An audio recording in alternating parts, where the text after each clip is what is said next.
मिलेंगे नहीं तो हम लोग की भी जिद है कि उनको मिलना ही पड़ेगा, और नहीं मिलेंगे तो हम लोग भी यहाँ पर डटे हुए हैं, जो करना है कीजिए। इतनी बात कह के हम लोगों ने खत्म करी है। उन्होंने कहा है कि वो ऊपर अपना बात करके वापस आएंगे। बाकी मैं अपने आमरण अनशन पर यहाँ पर बैठा हुआ हूँ, अपने साथियों के साथ बैठा हूँ और आगे भी बैठा रहूंगा। बहुत बहुत धन्यवाद। और पुलिस की टीम आई थी आपसे मिलने का, क्या कहा जा रहा है उनके तरफ से आपको? नहीं, जो आपने सुना, क्योंकि मैंने पब्लिक एड्रेस सिस्टम से ही बात किया, क्योंकि पूरी जो बात हुई वो पब्लिक एड्रेस सिस्टम पर ही बात हुई, तो सबने सुना, जितने साथी यहाँ हैं उन्होंने भी सुना। एडीएम साहब आए थे और उन्होंने ये कहा कि आप इस आंदोलन को वापस ले लीजिए।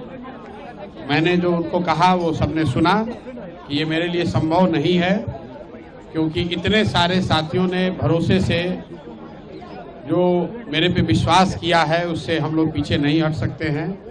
और खास करके 29 तारीख को जो घटना हुई, जिसमें कि प्रशासन के कहने पर मैंने छात्रों को वहां से उठने के लिए कहा और उसके बाद प्रशासन ने उन बच्चों पर लाठी चलाया है, तो अब किसी भी हालत में मैं प्रशासन के कहने पर आंदोलन वापस नहीं लूंगा। और वापस होने की एक ही शर्त है, और वो शर्त ये है कि बच्चे तय करेंगे कि उनको आंदोलन आगे करना है कि नहीं करना है। और वो तय करने के लिए मैंने शर्त रखी है कि बच्चों से मुख्यमंत्री सीधे मिलें, ना उसमें प्रशांत किशोर रहे ना कोई दूसरा रहे। वो 5 बच्चों को चुन लें, ये 5 बच्चे जाएं, मुख्यमंत्री से मिलें, और फिर इनका भविष्य है, ये जो निर्णय लेंगे वो हम सबको, मुझे कम से कम स्वीकार होगा। मुझे उससे कोई आगे कुछ कहना नहीं है। आपने सुना, उन्होंने फिर दोबारा यही कहा, सर वापस ले लीजिए, हम बात आगे पहुंचाएंगे, जिसको मैंने खारिज कर दिया।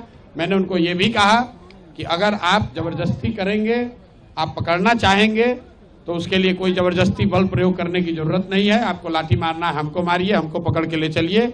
बच्चों पर कोई लाठीचार्ज नहीं होना चाहिए। जो लोग यहाँ पर हैं, आपको हमको पकड़ना है, हमको पकड़ के ले चलिए। लेकिन अगर पकड़िएगा तो फिर वापस आऊंगा और इससे भी बड़ा आंदोलन खड़ा करूंगा।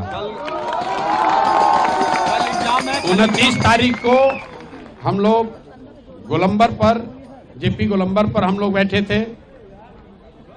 बच्चों के साथ धोखा किया, पुलिस ने लाठी चलाई। उसका खामियाजा ये है कि गांधी मैदान का एक हिस्सा हम लोग कब्जा करके बैठे हुए हैं। और अगर प्रशासन ने फिर धोखा किया तो अगली बार पूरा गांधी मैदान कैप्चर करके बैठेंगे। अगर कल भी एग्जाम नहीं होता है तो कल भी बैठे रहेंगे? नहीं, हमें एग्जाम से कोई मतलब ही नहीं है। एग्जाम जिन बच्चों का हो रहा है उनका होना चाहिए, सरकार का वो निर्णय हो, अपना होने दीजिए, उससे हमें कोई लेना देना नहीं है।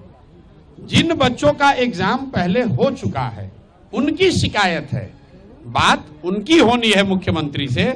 और मुख्यमंत्री का अहंकार इतना है कि वो कह रहे हैं कि हम मिलेंगे नहीं, तो हम लोग की भी जिद है कि उनको मिलना ही पड़ेगा, और नहीं मिलेंगे तो हम लोग भी यहाँ पर डटे हुए हैं, जो करना है कीजिए। इतनी बात कह के हम लोगों ने खत्म करी है। उन्होंने कहा है कि वो ऊपर अपना बात करके वापस आएंगे। बाकी मैं अपने आमरण अनशन पर यहाँ पर बैठा हुआ हूँ, अपने साथियों के साथ बैठा हूँ और आगे भी बैठा रहूंगा। बहुत बहुत धन्यवाद।